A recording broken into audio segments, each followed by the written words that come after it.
rock with those that rock with me, fam. If I never get a million, I settle for these fans. Cause at least with them I never have to change who I am. Record label off the table, I'ma stay my own man. Cause I rock with those that rock with me, fam. If I never get a million, I settle for these fans. Cause at least with them I never have to change who I am. Record label off the table, I'ma stay my own man.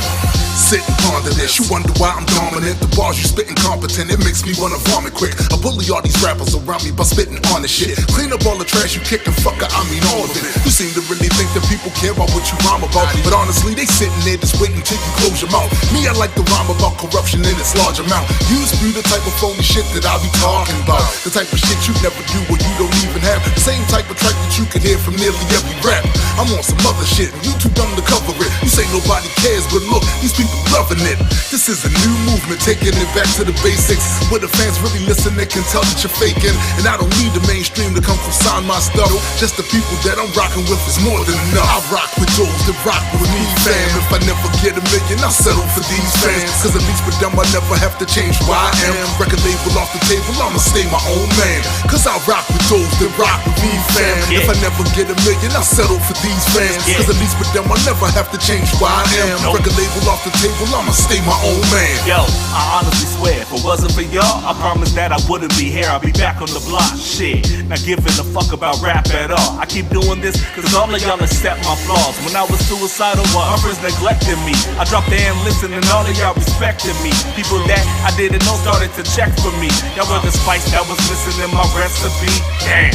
Y'all the reason that I don't give up. The reason I raise my middle fingers up when I'm stuck. Y'all built me up when I was going bogus. Got messages that my music help you stay focused. That's when I noticed after an album and a few verses later that my fans were the features in my contents make up. That's why we're here to shake up all the clowns that the greatest. To comprehend the sounds you need a earth jerk translator. I fuck with those that fuck with me, fam. Since I got a following, I don't have to sell grams. I got myself together, developed a new plan. Rap made me who I am. I have to thank my fans. I fuck with those that fuck with me, fam. Since I got a following, I don't have to sell grams. Got myself together, developed a new plan. Y'all made me who I am. I have to thank my fans, yo.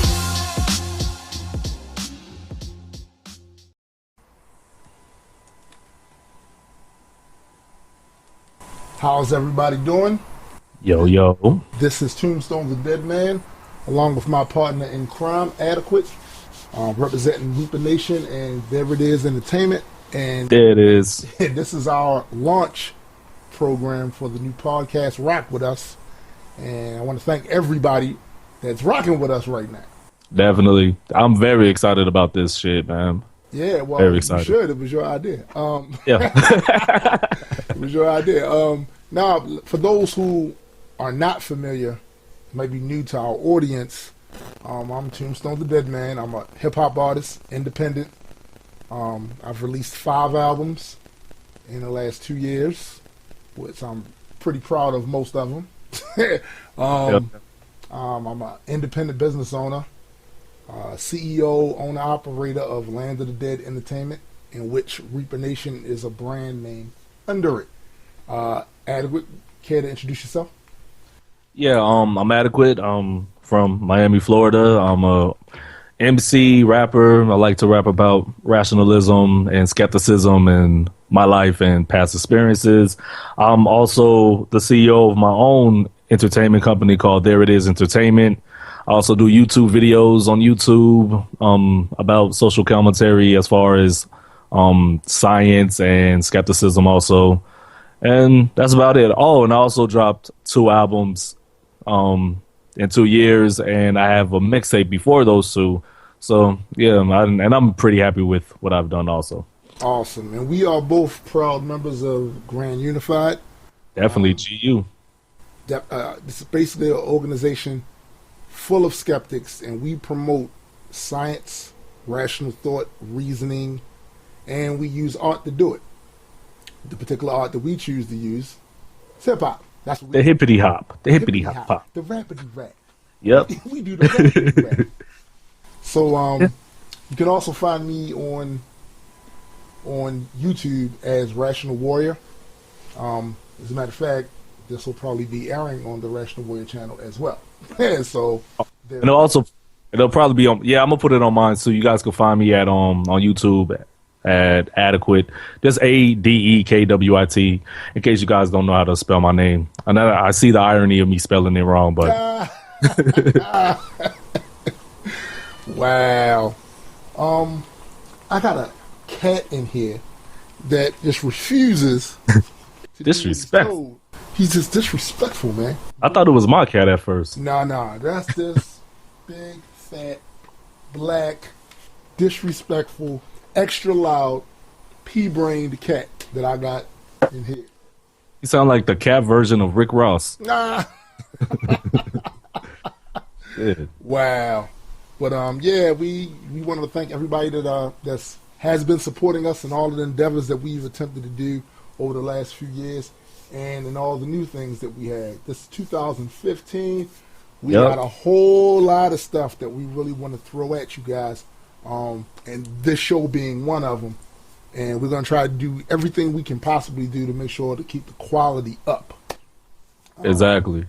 But thanks, and here we go. Shall we start on that first topic? And it's about the terrorist attacks in Paris.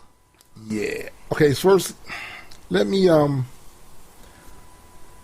preface this by saying that I've seen a lot of talk on both sides of this. It seems like some people, while no one is making any apologetics for it necessarily that I've seen, maybe a couple of idiots. Yeah, here and there. But the conversation that I've been hearing, I think it's not really balanced. I think it seems like everybody has moved to their particular ideological sides, and they're only coming at it from that perspective. I think it's just a lot of angles, and like everything else in life, it's nuance to this. Right. First and foremost, for people to try to deny that this attack had a religious basis to it, it's absurd. Completely. It's absurd on its face. Completely. Literally, these guys, they have video footage of these guys after they did the attack, running towards the car, talking about they avenged the Prophet Muhammad. So, let's erase that idea that this, at least not in part, doesn't have anything to do with religion. It most certainly does. It has to do with the way a certain group of people are interpreting their holy text, the commentary about it, what it really means to be that or be true to that. They've taken that and they've run with it, and they're using that as the basis. Now, just as an aside, anybody that wants to come up and get on under our comment section and talk about how this was a false flag, how the government did this and made this up, prove it. Until you have some evidence to back that up, I don't even think that's relevant to the conversation.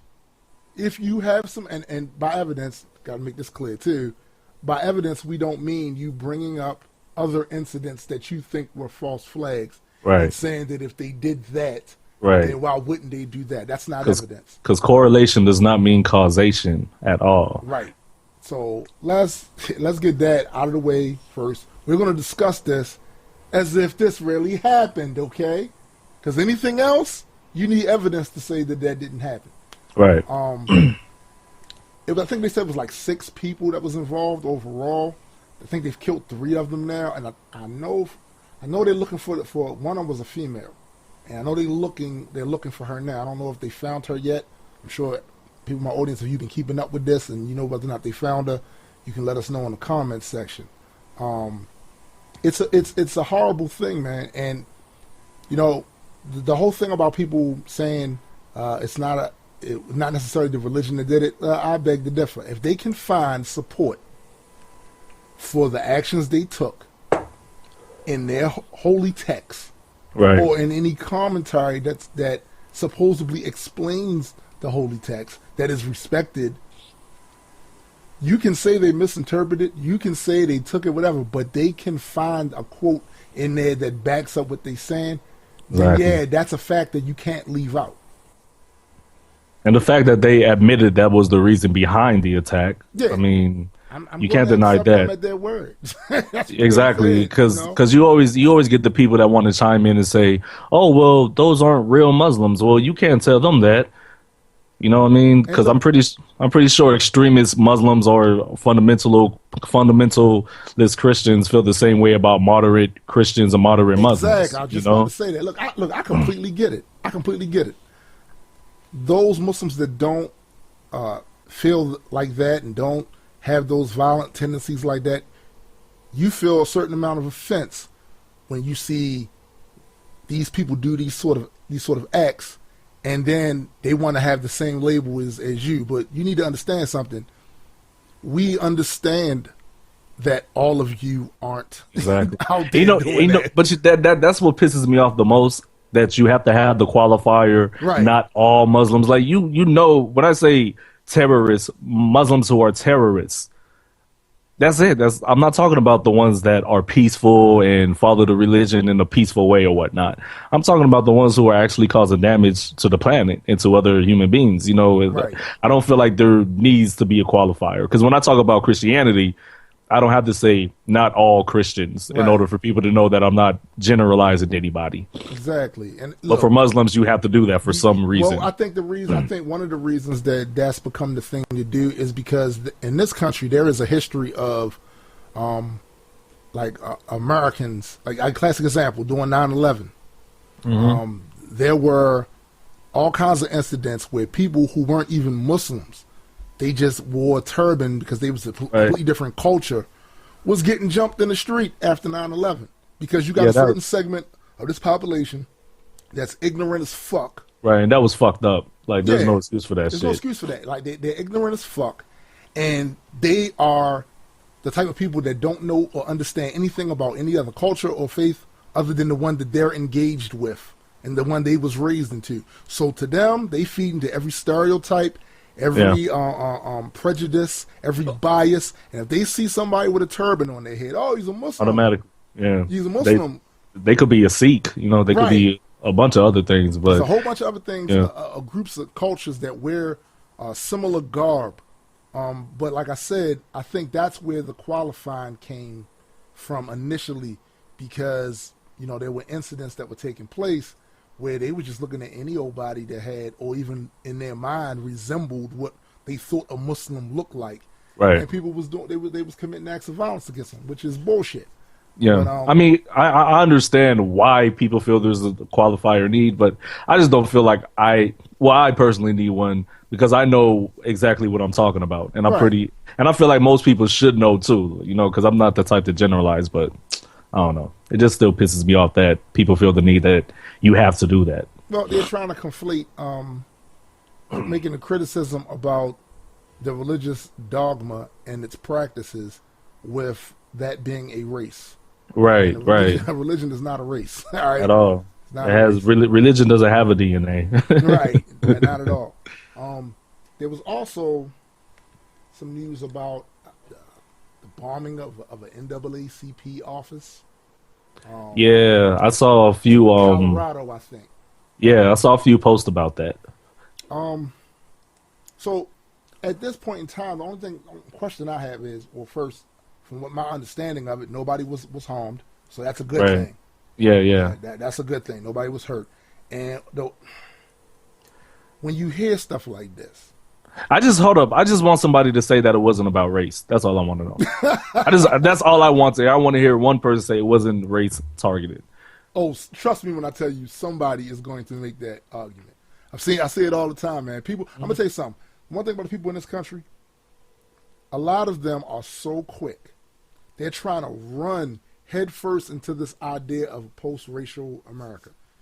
They want it to be that way so bad that they're willing to be in denial about actual incidents that take place where race is involved. Not even only that, they don't want you to talk about it as if sweeping it under the rug is going to make it go away. Because that's how you solve problems now in the new millennia. No, you have to tackle them dead on. You have to talk about these issues. Because if we don't talk about it, then nothing. You can't provoke change by being silent. Exactly. But I will say this: the one thing that has been encouraging to me is that I noticed that like a lot of my fans are white. A lot of my fans are white. Mine too. Talking to them, they get a lot of them. They get it. We have having these discussions. They see the same stuff. So it's not just us over here, reading race into everything. Because I, for the most part, don't. I think I would love it if race wasn't an issue because it's not even a biological reality. Yeah, it's just a ideology. Social it's a social construct. That's all it is. But you got to call a spade when you hear it, man. And some things is about perception. It's about how people perceive other groups or ethnicities based on a stereotype. Yeah, it's not racism. Is not always. Oh, he called me a slur. Oh, right. he lynched me or beat me up because I was such and such. No, that's not.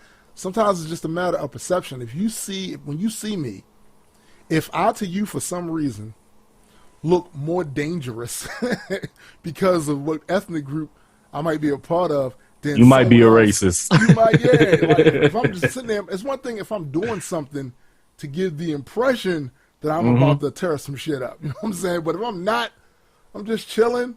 Like, if you're scared of that for some reason, you might have a perception problem. Yeah, you have some issues of your own with people of my ethnicity. Yeah. You know what I mean? It's not me, it's you. It's not me, it's you.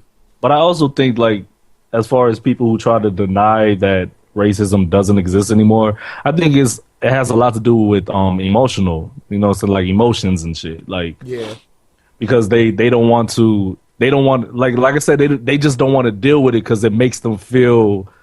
I guess there might be some type of guilt with it or whatever, but I really can't call it because I'm not that type of person. But it just seems that they have some type of emotional appeal to not want to engage in the conversation because, they want to seem like they're the right type of person. You know what I mean? Yeah, I know trying to save face and shit like that.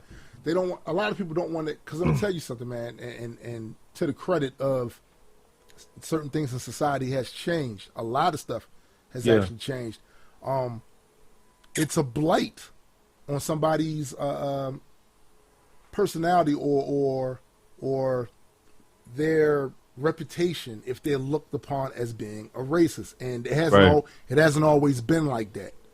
There was a time where it was nothing. Racism was the norm. Yeah, that was the norm. So you gotta at least acknowledge that certain things a lot of stuff has changed in order for that to even be something that no one wants to be associated with, even if they are. Even if they have certain things about the way they see other groups that they don't necessarily think as being prejudicial or biased or something, but if you really look into it and scrutinize what they're actually saying, you may have that. You may have a problem with perception. It's like these people. It's like little things, like to some people it's like it's just a little joke, but to others it might not be. Like when some people be like, oh, this like black people they love chicken and watermelon, ha ha ha, ha.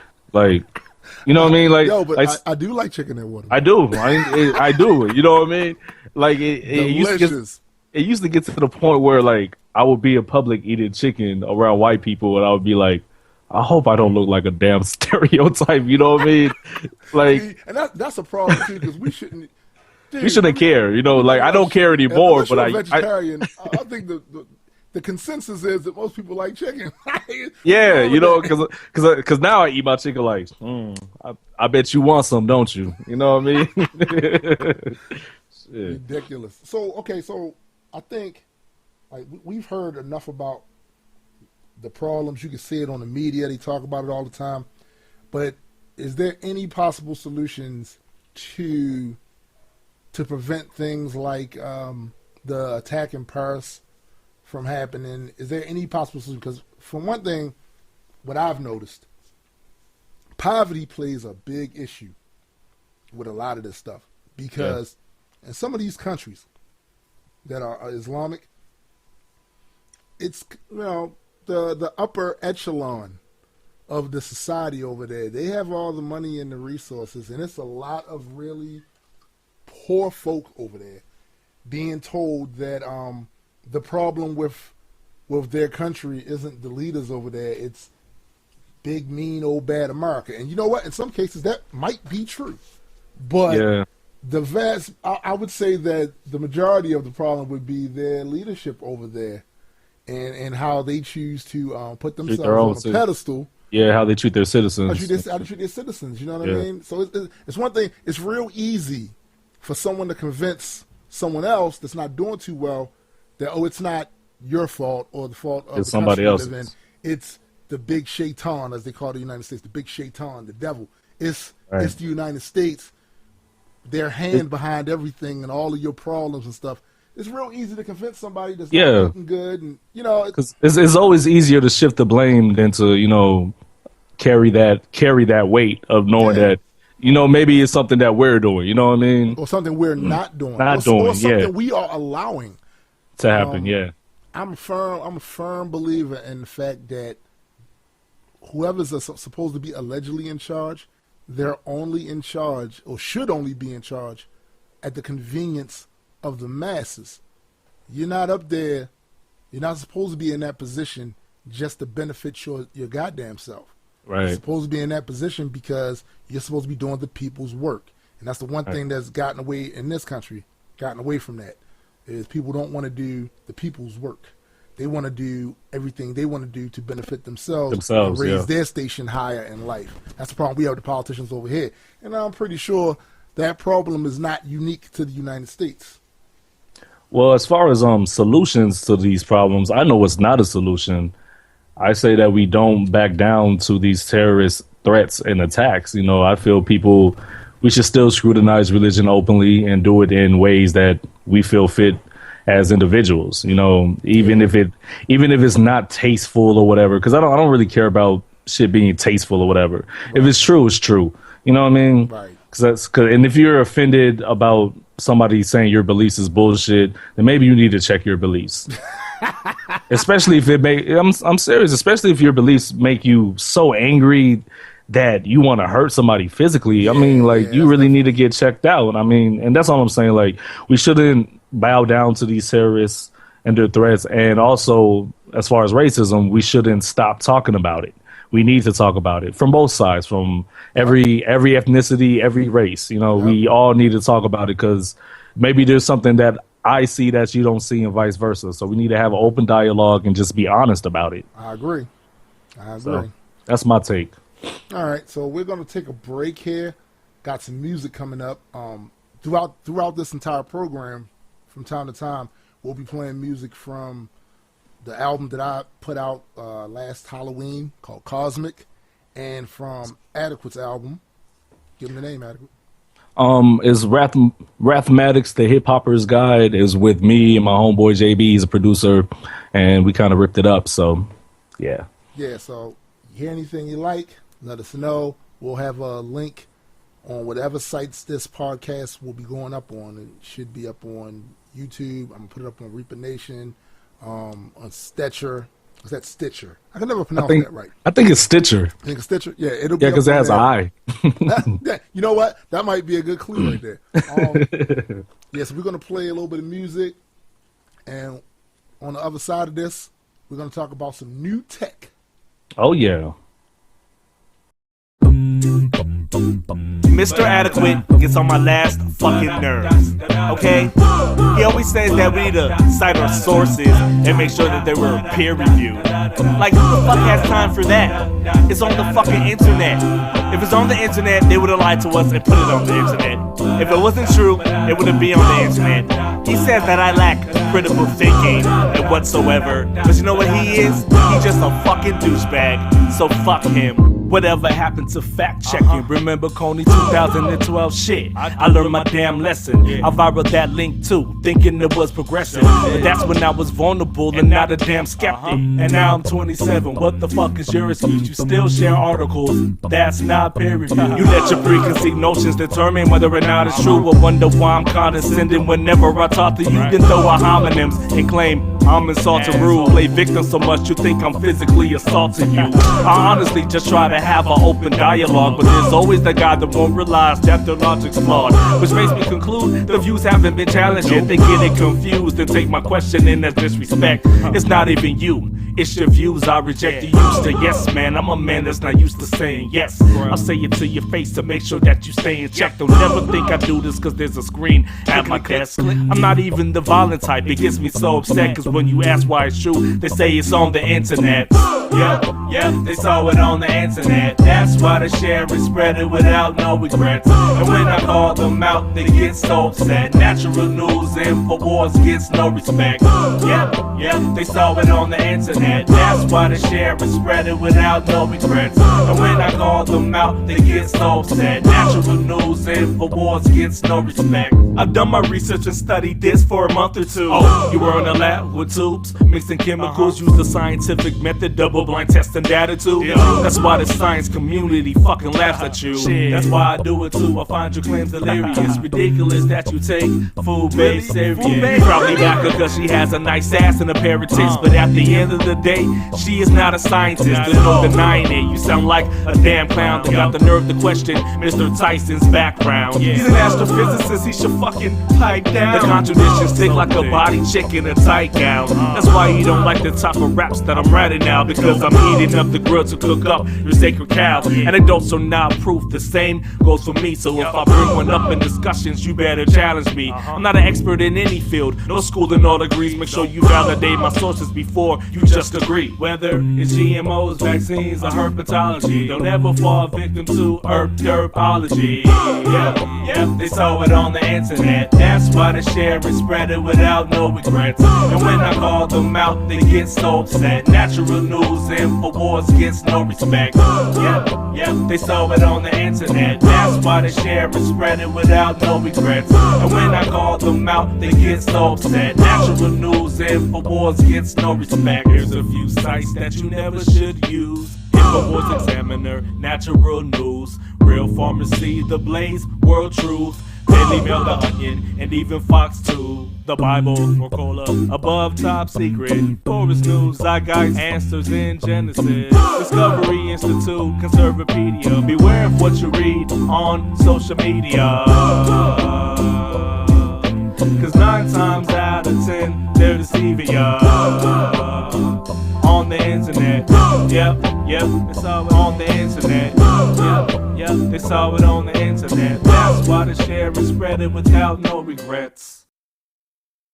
Situation down in Ferguson escalating overnight. The terrorist group ISIS sends a message for the world to keep. Shoot down a fully loaded passenger jet flying at nearly 33,000 feet. Times I start to feel that I don't wanna be here. I get tired of having to look inside your face and see deceitful sneers. A feeling like you could hear me but just won't clean your ears. And just below the surface disappointment I'm feeling for years. See, truthfully the stupid cycle is exhausting. It's heartening to see how few of you will choose the smart thing. Instead it seems that all you people want is conflict, to contradict with utter nonsense until those bombs hit. Collectively the human story is a tragedy, written with the blood that they spill in all their calamities. Shamelessly ignorant, aggressive and belligerent. Dig a mass grave for these monkeys and they'll jump into it. And I don't really feel all that connected no more with any group or any cause. I'm just not on board. I just wanna say goodbye, leave all this bullshit behind. Find another planet even if I have to die trying. Lately I've been feeling kinda cosmic. The smell of this prison has got me nauseous. I'm surrounded by these zombies, I'm a target. I'm begging just to get away and blast off in the starship. Okay, you win, cause now I'm giving in. No, I won't stop you, go and chase all that oblivion. Keep your politics and crappy ideology. This ain't even what I call life, it's a mockery. I would rather leave and wander the cosmos than have to spend my living years walking on compost. Just waiting for the day they build a warp drive so I can sneak inside and hide just long enough to take myself a long ride. Cause all around me I see arguments and gun smoke, blood in the water from slaughter that made the bodies float. One side or another that claims superiority, while segments of the population ruling the majority. It's hard to see beyond the veil of politics and bullshit, religious indoctrination, so fuck it man, I'm forfeit. You can keep this filthy dung heap where lots of young speak stupidity and science has to struggle for validity.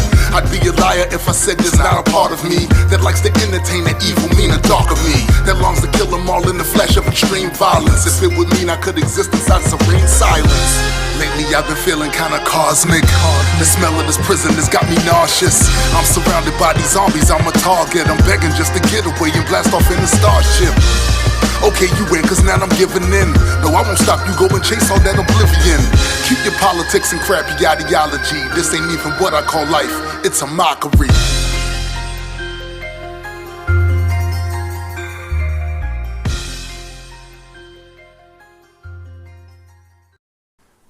Welcome back, folks. It Yo. is tech time. Tech time. And those of you who follow Adekwit now on Facebook and other social sites, you know that we're really, really into the new technology and stuff. The one thing that I saw the other day, I saw this article the other day about a 3D scanner for 3D printing. Now, this is what I heard. I don't know because I haven't really been into 3D printing like that. Like I saw it and I know the power of it and the potential of it, but I didn't get into it because it did seem a bit complicated to me anyway. Right. But when I saw this article about these handheld 3D scanners that, you know, is hooked up with with a 3D printer, and basically you take the scanner in your hand and say, for instance, there's a cup. You got a cup sitting on your desk. You take the scanner and you scan all the angles of the cup, and what it does is it makes an image of it. Very detailed one too. At least the video I saw was very detailed. And you program those dimensions into the 3D printer, and it creates the exact cup.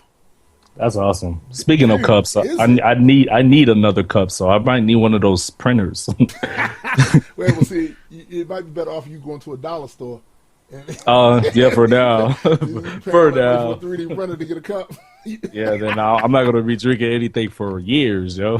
Yo, I mean, no, but I mean, seriously, like, I have a couple of I know a couple of people that are into 3D printing. One brother, Sanjeev. Oh yeah, I know him. I know who you're talking about. He does the toys, and he actually sent me one of the things that he's created using his 3D printer, and it's awesome, man. Like, that's dope. It's awesome. I think he posted it in the GU group page one time. I think I seen him. Dude, man, as a matter of fact, when we did the Celestial War event, he made one. Like we had done one of those podcasts a while ago where we talked about it was an article about this spaceship that had warp drive or something like that. It had a design for warp drive. It wasn't actualized. It was just, you know, a concept. Yeah, yeah. And he took his 3D printer and actually made the model of it and presented it to me and Graydon at the Celestial War event. It was that is fucking dope. It was dope, man. Why didn't y'all take any pictures, man? Tripping. No, I did. I have pictures of it. Matter of fact, it's sitting here on my desk. Oh, okay. Matter of fact, but yeah, man, 3D printing is definitely, it's here to stay, and with these 3D scanners, it definitely makes it a lot more user friendly to want to get into it. Because when I saw it, I was like, oh damn! See, now I want to get a 3D printer because this looks like something I could do. Right. Like something I could do. And imagine like how many times you like break something or mess something up, just print it up. Shit. Make another one. Yeah, man. I think they also have it for food too. I think I've seen it for food also. What? Yeah, if I might be wrong, but I think you could 3D print food. I think you can. I'm not sure. I thought I seen it somewhere on the internet, but it was probably a long time ago, so I'm probably wrong. But I think you can 3D print food. That reminds me of the Star Trek simulators, where on the Star Trek shows. For those I know most of my audience probably watched Star Trek at some point.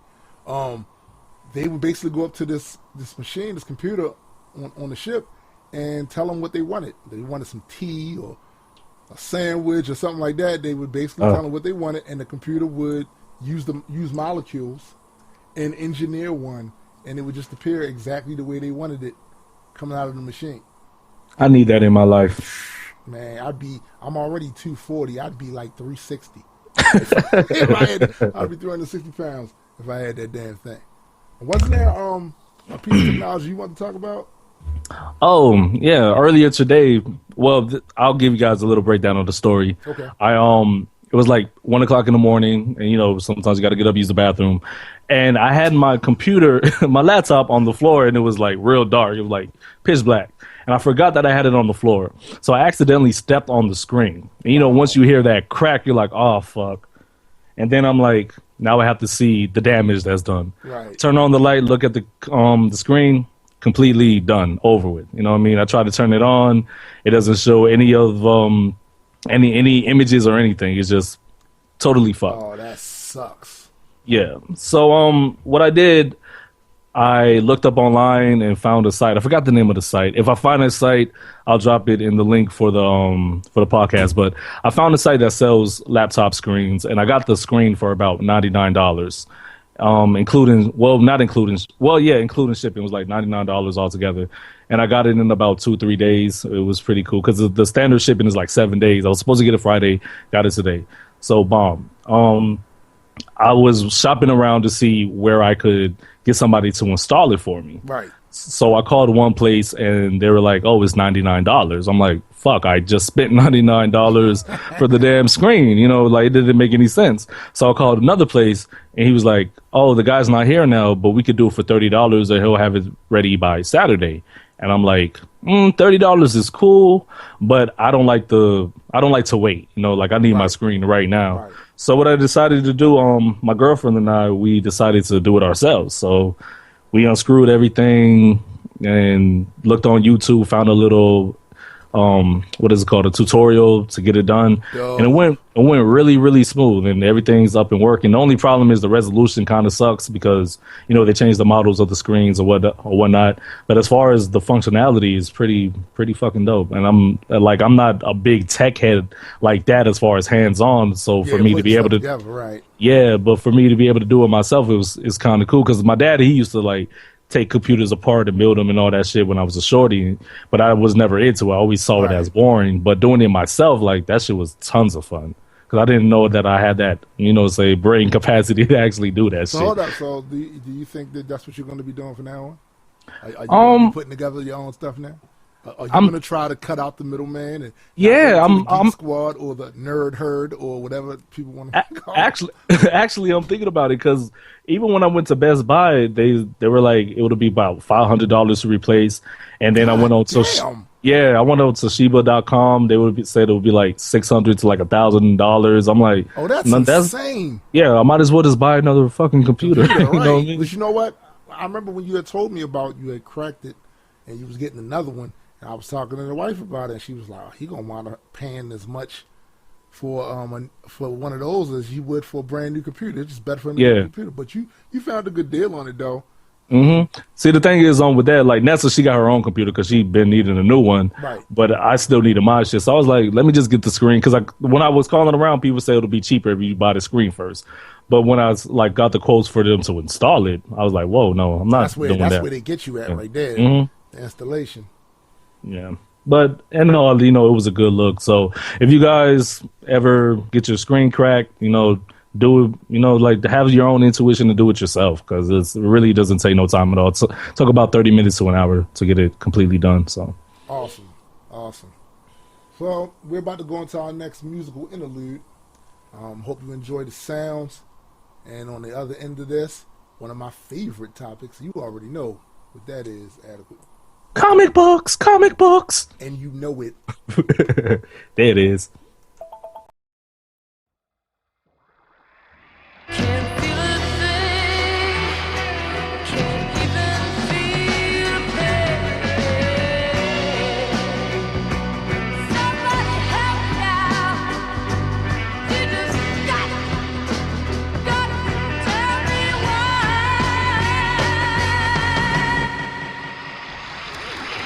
Ever start to feel like everything's broke with no hope and the system's put together only hanging from a thin rope, losing confidence in all the folks that's in authority. Whatever they decide, you know your wishes are priority. But truthfully, you ought to be up in arms and ornery about people who consistently be fucking up economies and love to point the fingers at the ones that's most affected. Guess that's why these days my inner thoughts are mostly disconnected. Who's going to take the blame this time? Who will be the boogeyman? The villain of the month? Is it the president or Iran? Who should I be angry at? A rapper or his hype man? Celebrities that say something stupid only to spite fans. Is anything I've ever said gonna make a difference with lots of other rappers out there spewing only ignorance? Fight for the people when the people don't even give a shit. Point out corruption only to watch them all continue it?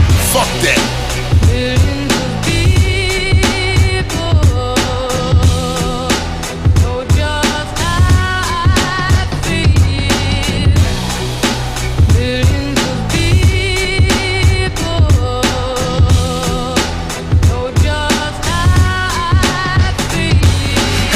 noticed every president gets labeled as an antichrist. You think the problem stops at them, then you ain't even thinking right. But that's really the issue, ain't it? How we formulate our thoughts. Too many times we let our tribalism tell us who's at fault. Democrats, Republicans, I think we've had enough of them. You think they really have the answers? Guess that's why they always win. Cause everything they say is spin. Manufactured talking points, no better than evangelists. Liars stinking up the joint, almost like you're worshiping at the feet of these scumbags. Spewing all their rhetoric until our minds are numb. And check out how we give them these titles and tax dollars that they shamelessly spend on the wars while people live in squalor. They can't even agree to get our infrastructure fixed. Fuck them all, in my opinion, they can eat a bag of dicks. See, the system only works if the people get in the mix. But how the fuck we make that happen when people are nitwits?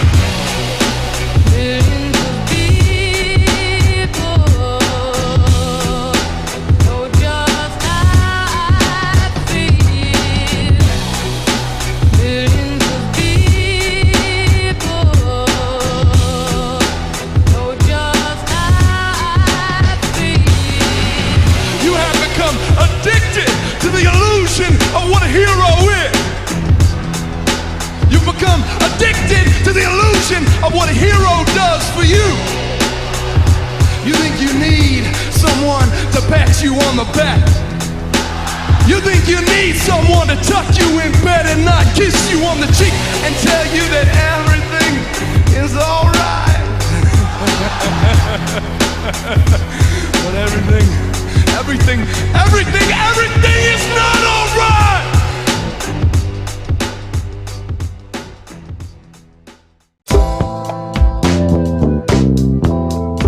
Weirdo. And you see, this is the reason why I gotta step away from you, bro. You're a fucking weirdo. Like, why can't you just think, rap, and act just like everybody else? Weirdo. This is the reason why I can't fuck with you no more, cuz you're a fucking weirdo. I'm a fucking weirdo. I get strange looks everywhere that I go. I say yes when everyone else says no. When I go outside, I walk with my head low. I wanna get to know you a little, even though when I open my mouth it's all dribble. I try to keep it civil, but they say hell no. Get gone, you're slow. It shows you're a fucking weirdo. You're a fucking weirdo. Get gone, get ghost. You're a fucking weirdo. That back you're too close. You're a fucking weirdo.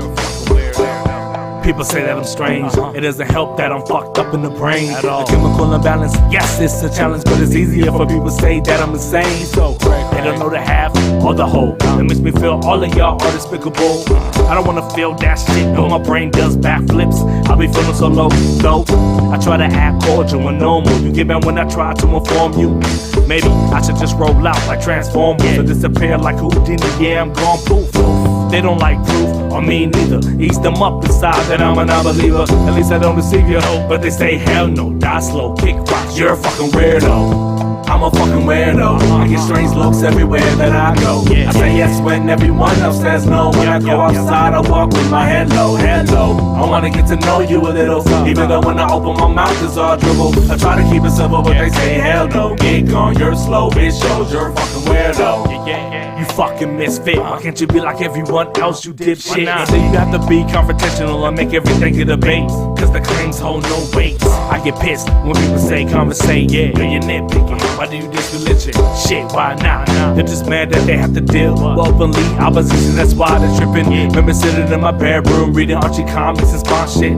Fuck, being close, I'm not down with bonding. Even cut my distance from my fucking mom, man. That shows you how fucked up that I am, to the point I don't trust my fam, or my friends, or myself. I really need help, yo. I'm a fucking weirdo. I'm a fucking weirdo. I get strange looks everywhere that I go. I say yes when everyone else says no. When I go outside, I walk with my head low. I wanna get to know you a little, even though when I open my mouth it's all dribble. I try to keep it simple, but they say hell no. Get gone, you're slow. It shows you're a fucking weirdo. You fucking weirdo. Whether you have to pierce up your face in airloads, whether you have to wear such strange apparel, whether you stand out everywhere that you go. Why do you have to be someone with the science? Utterly defined that there's no denying that I'm never subscribing to fit it into me, locking it down, playing my hobbies, sacrificing who I am. I'm awesome, I put the on awkward, putting words in these books like Oxford. Searching for the right combinations like a crossword puzzle. What I won't be muscled out on my earth. Nah, this is my world, you're not welcome to my turf. No, I'm weird, thanks for acknowledging my work. Am I hurt? Fuck that, hell no, you're whack, I'm dope, proud to be a weirdo. I'm a fucking weirdo. I get strange looks everywhere that I go. I say yes when everyone else says no. When I go outside, I walk with my head low, head low. I wanna get to know you a little, even though when I open my mouth it's all dribble. I try to keep it civil, but they say hell no. Get gone, you're slow, it shows you're a fucking weirdo. You're a fucking weirdo. Get gone, get ghost, you're a fucking weirdo. Get back, you're too close. You're a fucking weirdo. I'm a fucking weirdo. I'm a fucking weirdo. I'm a fucking weirdo. I'm a fucking weirdo.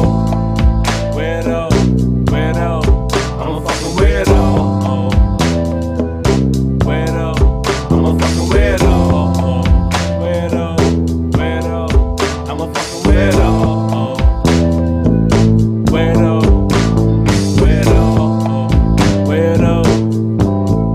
I'm a fucking weirdo.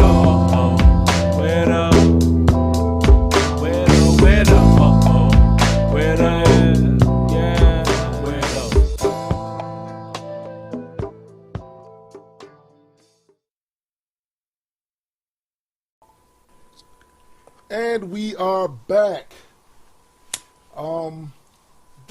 This segment is probably one of my favorites. And if you follow me on Facebook and stuff, you know I'm a huge comic book geek. Say it loud. I'm geek and I'm proud. Geek and I'm proud. Say it loud. Yeah. So, what books are you reading? What are you currently reading? Well, I haven't been reading comics lately, but I have been watching things about like comic books. There's this series on Netflix called Thor and Loki's Blood Brothers. I have that book. I have that series. Oh yeah. Well, they have like a little animated series about it. It is pretty cool. Each episode is about 20 minutes long, and it gives you like the insight about when I guess Loki he gains control of Asgard and what it took for him to do it and all this shit. And there's like a lot of like what is called like backflashes of what happened and all that. And what I've noticed from this, which made me not like Loki that much, because I really do like Loki, but it made me not like him too much because I was like, damn, he's kind of a hater. You know what I mean? Like, god damn, like such a hater. Because I don't want to give any spoilers, but there's a part. Well, it is a little bit of a spoiler, but there's a part where he's talking to Lady Sith, and she's badass. Like she's just talking mad shit to him. Yes. And I guess she's in love with Thor, and Thor like has some type of, I'm not going to say he's attracted to her too, but they have like this chemistry with one another where they're like really close, and Loki's jealous of that. So what Loki did, he cut her hair off while she was sleeping. I'm like, that's a hater move, you know what I mean? No, that's part of that's actually, they took that almost directly from Old Norse story too. But now, let me attempt to defend Loki just a bit, because stuff he does, there's no defense for. But, and that's one of them. That's no defense for that.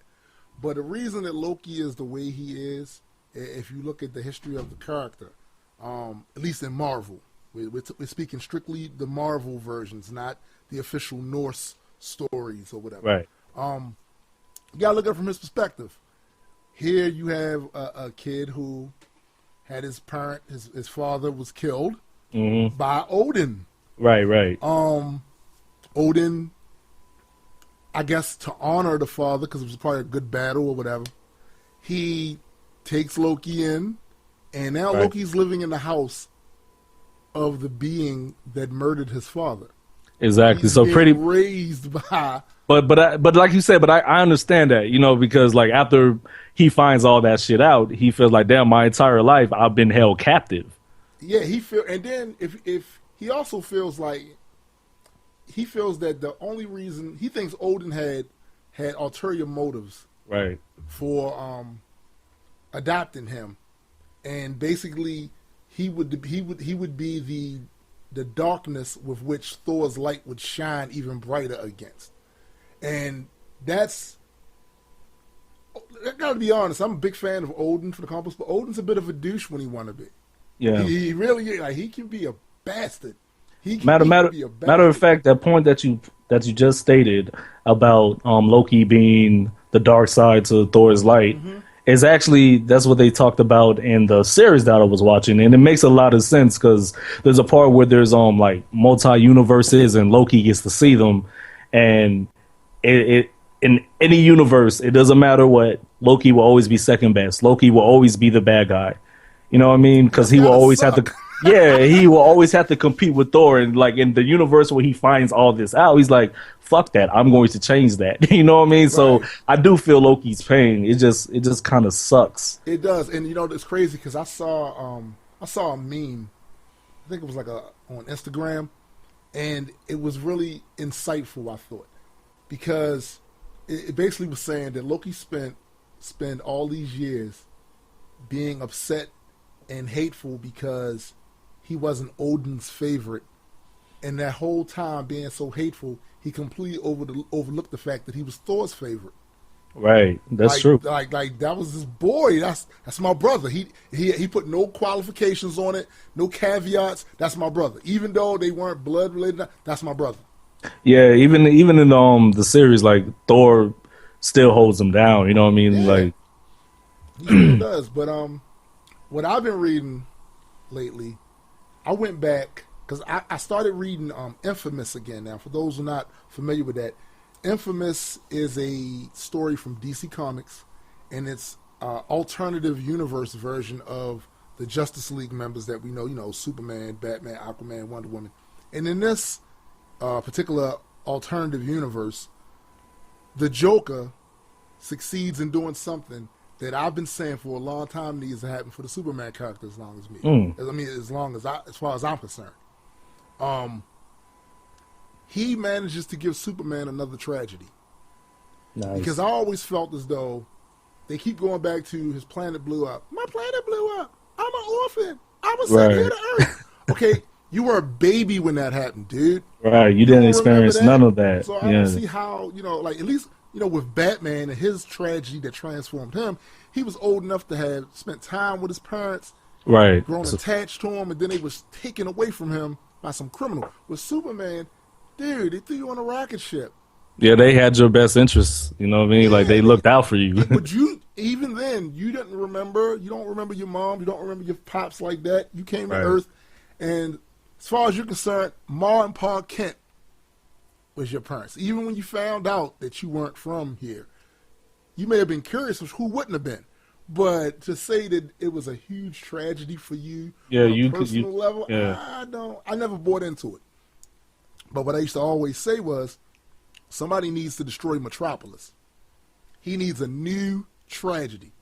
And since he made so many relationships in Metropolis, to lose all of them, that's a new tragedy. Yeah, that's devastating as hell. So the Joker managed to do that, and at the same time, he fooled Superman into thinking that he was fighting Doomsday, when in all actuality he was fighting his wife, Lois Lane, and she was pregnant with child.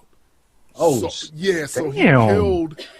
he killed his wife and his unborn child, and on top of that, the Joker nuked Metropolis.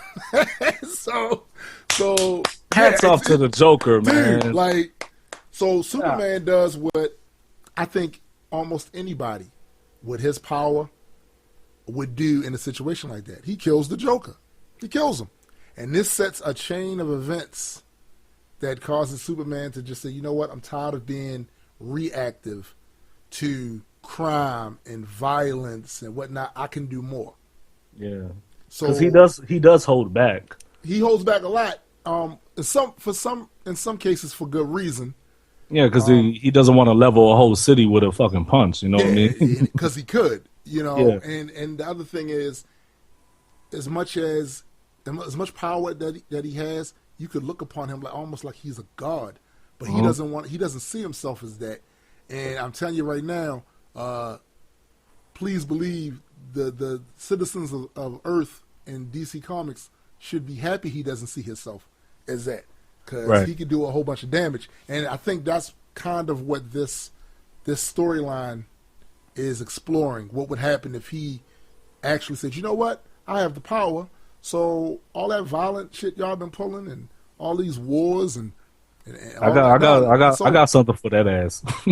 Oh, that's what that comic strip you had tagged me in was about, when he, like, the last strip says it's over. Yeah, that last panel where he said, "I don't care about your beliefs. I don't care about none of that stuff.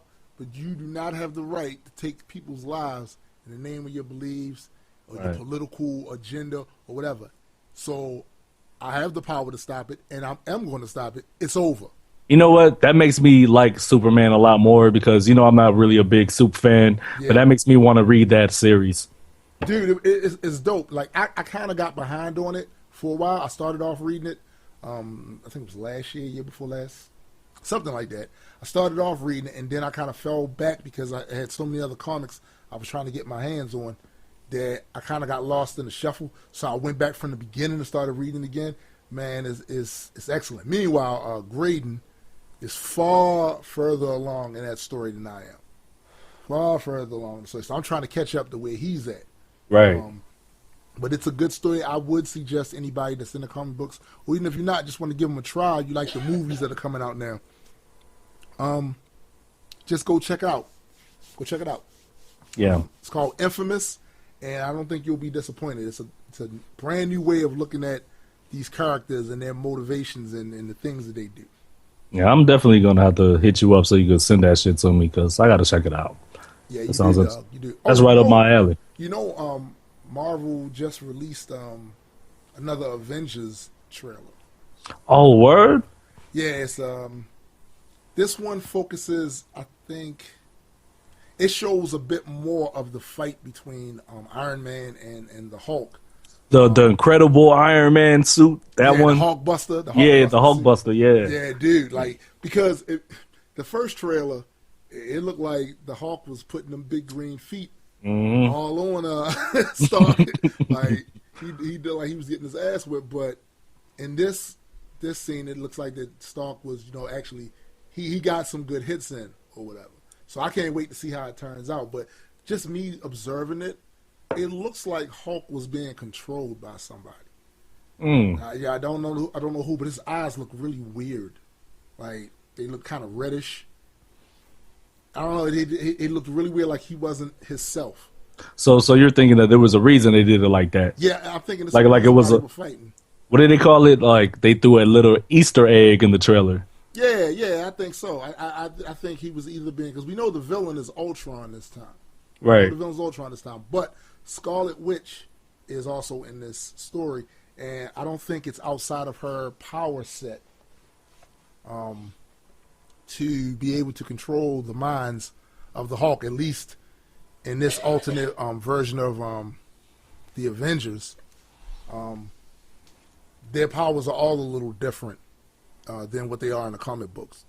Okay. And people be surprised to hear this, but the Hulk is a lot weaker, it seems, in the movie than he is in the comics. And the same for Thor. Like, I see them do some amazing stuff in the comic books. I haven't seen them do anything anywhere near what they do in the comics, but I guess that's to be expected. But do you think they do that purposely, or do you think they do it because they don't know any better? Nah, since Marvel is the one that's doing these movies, they know. I think that's done purpose. I think they kind of depower the ones that are. I don't know. I think it's just some things you can really show in a movie, because if you think about it, if they put Thor to the level that he's at in the comic books and the Hulk at the level they was in the comic books, those aliens in that first movie wouldn't have had a chance to begin with. Right. Like, it wouldn't have been that. You wouldn't even have needed the rest of the Avengers. Because even in that movie, they had to go through a lot of shit to shut them down. Yeah, you know what I mean? So I think it's one of those things where it makes it interesting. The story is more important than showcasing all of the powers that these characters are capable of. Yeah, instead of saying they could just do everything with a snap of a finger, they make it more interesting by like drawing it out, making them a little weaker than what they really are. So you gotta know, want to watch. Josh Whedon, he wrote that, so he's really good at the ensemble cast and making it balanced, where every character on the actual show gets highlighted. Time. Yeah, you get to see what they can do, and you learn something. He's really good at that. He's been doing that since the old Buffy the Vampire Slayer and Angel TV show that he was doing. So Yeah, he's good at that. So I think that's one of the main reasons why they kind of scale him down a bit, just a bit, you know. But no, man, I dig the trailer. A lot of people, I saw a few criticisms of the trailer.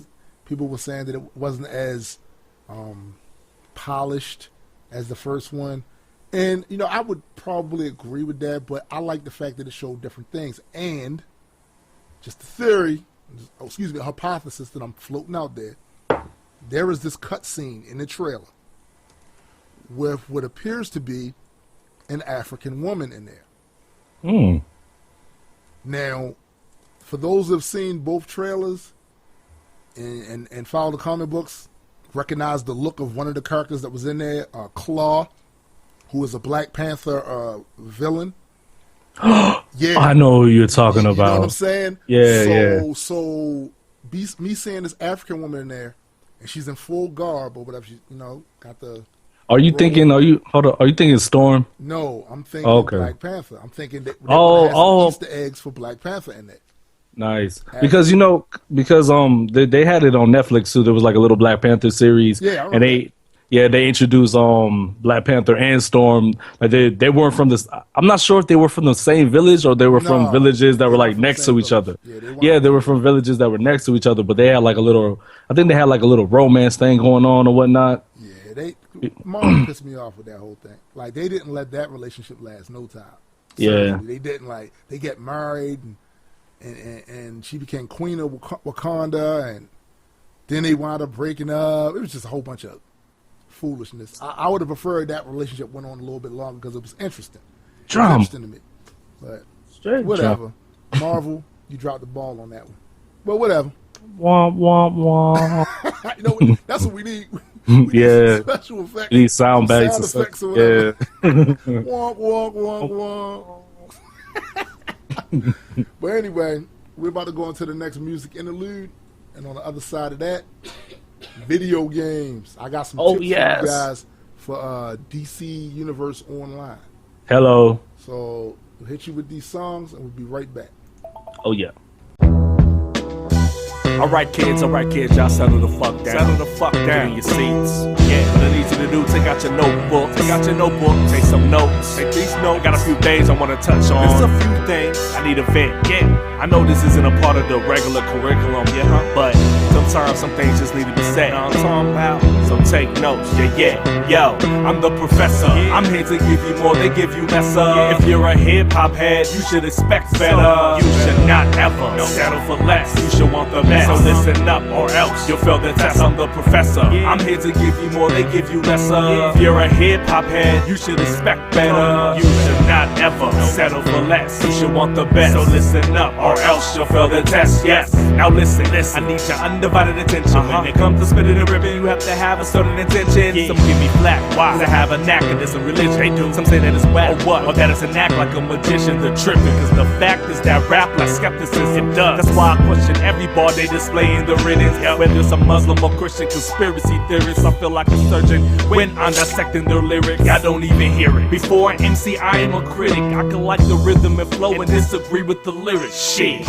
Especially when it comes to stifling science. But you're a fan that can't decipher the truth from their lying. That's why I'm defiant. Do you ever cross-reference the rhymes? Do you just say they're on point each and every time? I hope my fans don't do that with mine. Give me the pressure. Even the underground says whatever the fucking sell records. I'm the professor. I'm here to give you more, they give you lesser. If you're a hip-hop head, you should expect better. You should not ever settle for less. You should want the best. So listen up or else you'll fail the test. I'm the professor. I'm here to give you more, they give you lesser. If you're a hip-hop head, you should expect better. You should not ever settle for less. You should want the best. So listen up or else you'll fail the test. Yes. Now listen. I need your undivided attention. When it comes to spitting and ripping, you have to be aware of the shit you kick in. Yeah, you want to spit facts, do you spread lies or spit fiction? Doesn't matter to you if your rhymes influence people's decisions. If not, I say that you're tripping, bro, and bullshit. Especially if you say vaccines cause autism. Shit, the harm you inflict on yourself and your children shall land you in prison.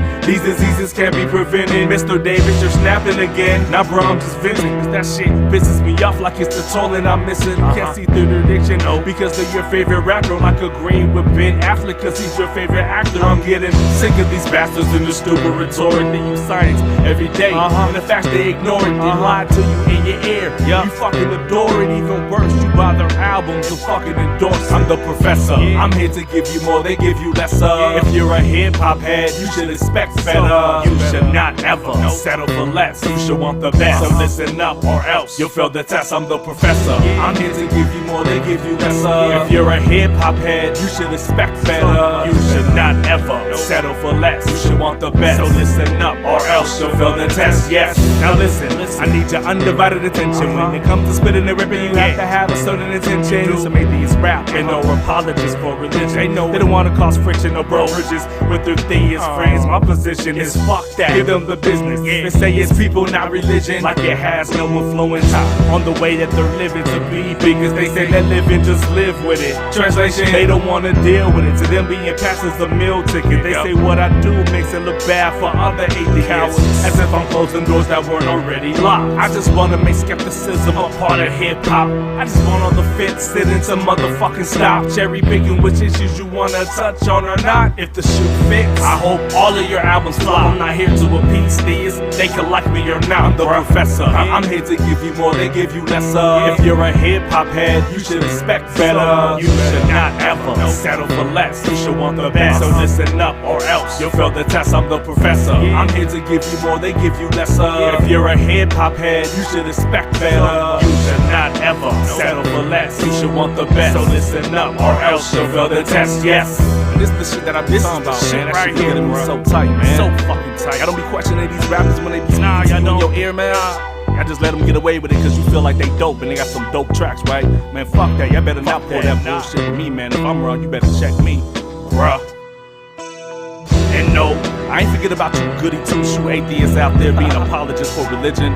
Talking about, oh, it's people, not religion. As if that shit has no influence on the way people act. Yeah, religion had no influence on people being against gay marriage, or trying to push creationism in schools, or protesting no abortion clinics, or even political agendas. Fuck out of here with that fuck shit, man. And if the shoe fits, wear it.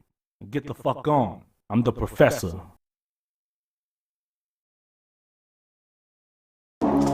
See, I'm accustomed to people not liking what I say in my rhymes. It comes with the territory. But there are people who don't like how I say what I say in my rhymes. So I'ma tone it down just a bit and explain to you how it really is. Cause every time I spit, it sounds like I might flip into a rage and take this anger straight up off the page. And every time I flow, it sounds like I might explode and take this world with me and watch it burning down in flames. And every time I rap, it sounds like I might snap and have to be restrained, but nothing that they will contains. And every time I write, it feels like I'm not right, and these words are gonna rub them all the wrong way. I always get questioned why my music sounds angry. I wish I could explain the world and say this place changed me. The truth is, as a child, I always kinda felt mad, like I was living with the venom that murdered my old man. Like it infused in me genetically and stained my disposition, so when put in some positions, my temper was far quicker. I guess I should be thankful I never got into liquor, cause drinking fire water may give me hairpin triggers. In younger days, it was the bane of all of my existence, but the older I have gotten, I bring a stronger resistance. So usually that means that I'm suppressing a lot. Don't bother saying it ain't good for me, I know that it's not. But see, what choice have I got? Cause if I let these evil forces tempt me, I'll be bashing fuckers' heads in like they Ren and Stimpy. So for now, I'll do the best that I can to keep the demons on the low just to prevent the mayhem. Check it, cause every time I spit, it sounds like I might flip into a rage and take this anger straight up off the page. And every time I flow, it sounds like I might explode and take this world with me and watch it burning down in flames. And every time I rap, it sounds like I might snap and have to be restrained, but nothing that they will contains. Cause every time I write, it feels like I'm not right, and these words are gonna rub them all the wrong way. So fuck your favorite rapper is back, hip-hop Galactus, looking at your planet thinking this might make a nice snack. Slap your face until your jaw won't collapse, and switch it up and pick you up from out the dust and tell your homie relax. I'm dialing disrespect up to the max, punching boogers out your nose and laughing crazy at your silly tight clothes, or your apologetic flows to show you're scared to get down, cause you ain't rough enough and we can even tell by your sound. So color me so unimpressed by that weakness that you express. It's not my fault, I just detest you, him, and all the rest. From time to time the sentiment is coming out my rhymes, then some people hear it, take offense, and really start to whine. But this is just the way that I rock shit, so loud and obnoxious with an attitude that's poison and toxic. No matter what you think, I won't stop this. That's probably why my brother Palm laughed and said, "Dead man, you're not shit." Cause every time I spit, it sounds like I might flip into a rage and take this anger straight up off the page. And every time time I flow, it sounds like I might explode and take this world with me and watch it burning down in flames. And every time I rap, it sounds like I might snap and have to be restrained, but nothing that they will contains. And every time I write, it feels like I'm not right, and these words are gonna rub them all the wrong way. No, I won't tone it down just to satiate your ego. No, I won't clean it up just to entertain these people. So what, you're intimidated? Man, I don't even mean to. Before you even get started on that shit, here's the preview. Honestly, you'll just get ignored. I won't acknowledge you, except to say your mama's a whore and she should've swallowed you. Hope that makes you mad enough to leave me alone. How dare you try to tell me how to do some art that's my own? Cause see, the one thing that I learned is that everyone is a critic, and everyone has opinions on how that they would've did it. And everyone thinks they're special, but everyone's not autistic. So if you think that you swaying my process, you got it twisted. My delivery gon' be what it is. It's not democracy. You don't get the vote on my songs or my methodology. You either get to say that you love it or do not like it, see? And I will do the same with your craft, and that's alright with me. Cause every time I spit, it sounds like I might flip into a rage and take this anger straight up off the page. And every time I flow, it sounds like I might explode and take this world with me and watch it burning down in flames. And every time I rap, it sounds like I might snap and have to be restrained, but nothing that they will contains. Cause every time I write, it feels like I'm not right, and these words are gonna rub them all the wrong way.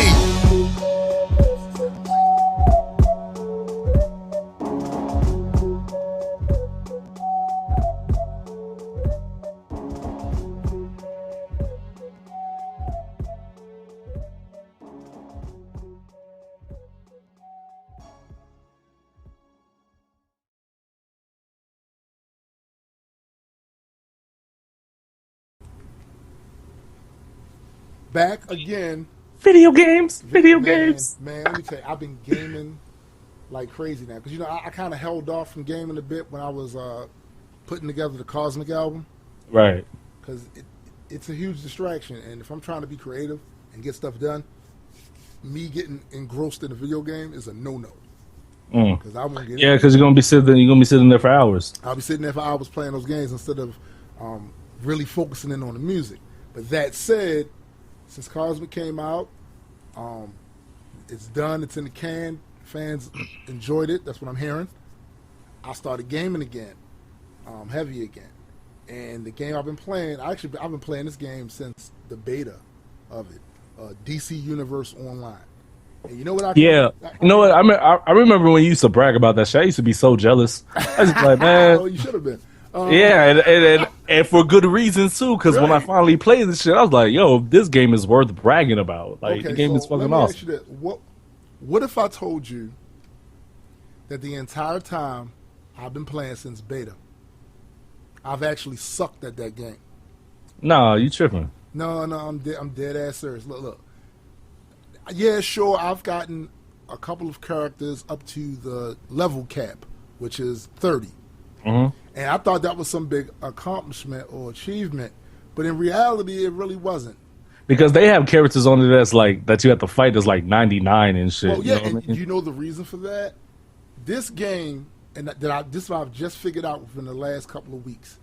This game, once you get past level 30, and really you should be thinking like this on your way to 30, right, is all about the gear, the combat rating. Yes. And certain other aspects of your character's attributes like dominance. See, the thing is, you haven't even seen any of the really great missions until you get past level 30. Like the missions you do from 1 to 30 are nothing. But what's the cap for your character though? The cap for your character technically is level 30. But when you keep getting new armor, and you keep, earning that stuff and getting the different currencies that they use, like Mark of Triumphs and stuff like that, you can use that to get gear. This gear will boost your combat effectiveness. So right now, even though my character Thor 616, even though he's technically a level 30 with his armor, he's at 51, 52. Dope. Right. Fucking dope. And some of those missions don't become available to you until you get your combat rating up. Now, to show you how whack I was at playing this game, there were certain pieces of armor that I got during the rise to level 30 that I sold. I didn't even look at the level the armor was, and I looked at the stats. Yeah, you got to look at it. I saw that some of them was in the red. I don't want nothing that's in the red, but no, it's a give and take. It's a give and take. The thing that's important is that your combat rating rises higher and higher. And when you do that, I'm telling you, man, some of those missions, we did the one where we had to go back in time because one of Flash's enemies was attempting to go back in time and stop his origin. But when the day he was in the laboratory and the lightning struck him and hit the chemicals and he turned into the Flash, they were trying to stop that. We had to, me and another character, it's called the duo. 2 people get to do it. We had to go back in time and actually stop him from stopping Flash from turning into Flash. The graphics in there were crazy. The story was good. I'm telling you, it's so much. You know how when you fly through the city, through either Gotham or Metropolis, and you see those buildings and the bubbles, the Brainiac bubbles, and the bottles, you can't get in there. Right. These missions allow you to get in there. Oh damn! See, I was thinking that shit was just there for scenery. Nah, but I did kind of have a feeling. Story. Yeah, but I did have a kind of a feeling that they would eventually let you get up in there. Because like right now I'm on level 28, and to backtrack a little bit on what you was talking about building up your character and all that shit. Right. That shit is the truth. And because like as far as the armor and all that shit, because you could fight they have the what is it called PvP shit. Yep. You could play with other players and they could challenge you to a fight. Right. And I've lost fights to players that were lower than I was. You know why though? They probably had PvP armor because there's a difference. The PvP armor helps you when you're fighting another character. It doesn't help you when you're playing like the story mode. You lose all of that. You lose all of those combat benefits once you fight PvE. So it's good to have both. It's good to have a high level PvE armor and high level PvP armor. See, I never knew that. Yeah. Yep. Oh, that's what it is, tip. man. Yo, I'm telling you, that's how you play that game. When you start playing it, you play with it in mind that you're checking your armor. You're doing every single side mission. Because when you do those side missions, you get the different currency that can be used to purchase the armor. Right. Plus, you gain renown with the different guilds on there, so you can purchase their armor. So like right now, my Thor anyway, he's close to favorable with the Magic Guild on there. So I can get almost any of the armor that's there as long as I got the right number of marks of triumph and different currency or whatever to get it. I can get any of it. And I'm telling you, he's a badass now. And I've gone on missions with guys that are like level 110. God damn. Yeah, and it's like basically all I'm doing is just doing cleanup. Yeah, just last hit. Whoop, yeah, like the person is basically taking out the big heavy hitters, but I still get the benefit of participating in that. Yeah, that's what I love about that game. Because I was telling Nessa, she needs to hop on it, and I'll help her level up quick as fuck because I'm on like level 28, and her starting off like she'll level up to like 10 by the end of the night. You know what I mean? Right. And it's just that game is just fucking amazing. But there's also a lot that you have to know what to do. Like you have to really pay attention to what you're doing because I'm used to games where you just like sort of like GTA type shit. Mm-hmm. You just run around, do whatever. But with this game, you kind of have to like mod your character and make sure you keep everything on point. Because if you don't pay attention to that shit, you're gonna hate the game. Yeah, but if you do, when you get to level 30 and you realize you can't do shit, right? Like because you let armor go that you shouldn't have let go. You didn't do any of enough of the side missions, so now you don't have the amount of currency you might need to try to level your character up as far as the combat rating. So yeah, that would suck. I make sure I would do. I make sure I do those side missions like the Honey Cove missions and all that shit like that. Everything, all of them. Even like sometimes they do the special season missions like during determining whatever holiday it is. Like if it's Christmas, they'll have like a side mission for Christmas and all that shit. Like do all that shit, everything. And they're fun too. It's not like it's boring side missions. Like they're pretty fun. I love that fucking game. I love that fucking game. So what games are you playing right now?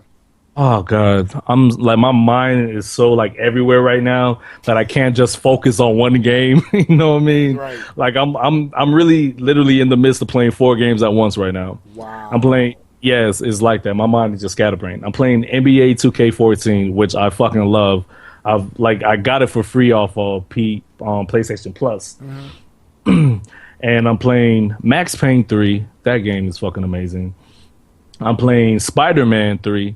I kind of suck at it now because I'm like at a low level, Right. and I don't have full control of the controls right now, so I kind of suck at it. But I still like it. And what else am I playing? Spider-Man on there getting his ass whooped, ain't he? Yeah, dog. I suck as Peter Parker, yo. I thought I would have it down pat, dog. And That's one of your favorite characters. So. Hell yeah, definitely, man. Oh, and Dead Space 3.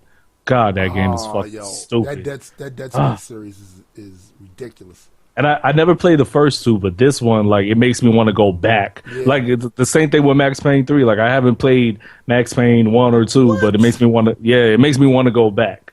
And it's just, oh, God. It's amazing.